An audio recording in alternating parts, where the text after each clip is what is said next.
వాటిల్లు. మనం ఎదురు చూసేది రారాజు దర్శనం.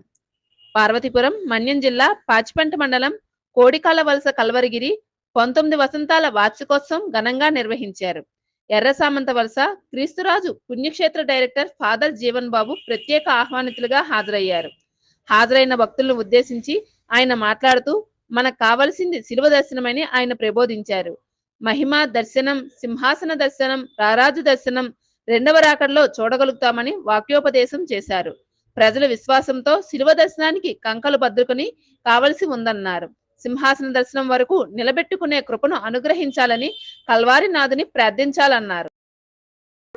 మన విశ్వాసానికి శిలువ దర్శనము సరిపోతుంది. రానున్న రోజులలో ఇక మహిమ దర్శనము, సింహాసన దర్శనము, ఆ రారాజు దర్శనాన్ని ప్రత్యేకంగా మనము చూడబోతున్నాము. అది రెండవ రాకడలో మనకు అది లభించబోతుంది. మనము విశ్వాసంలో నడిపించడానికి తండ్రి దేవుడు మనకి ఇచ్చినటువంటి చిహ్నము శిలువ దర్శనం.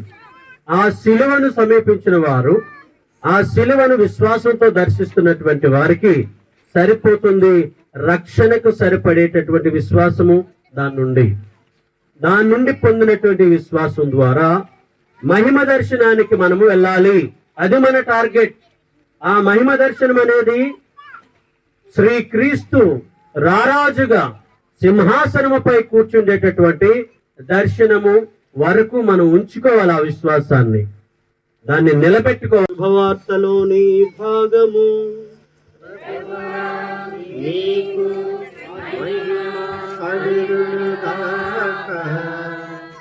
యోహాను శుభవార్త 3వ అధ్యాయము 14వ వచనం నుండి 17వ వచనం వరకు. మోషే ఎడారిలో ఎట్లు సర్పమును ఎత్తెనో, ఆయనను విశ్వసించు ప్రతివాడును నిత్య జీవం పొందుటకు అట్లే మనుష్య కుమారుడు ఎత్తబడవలెను. దేవుడు లోకమును ఎంతో ప్రేమించి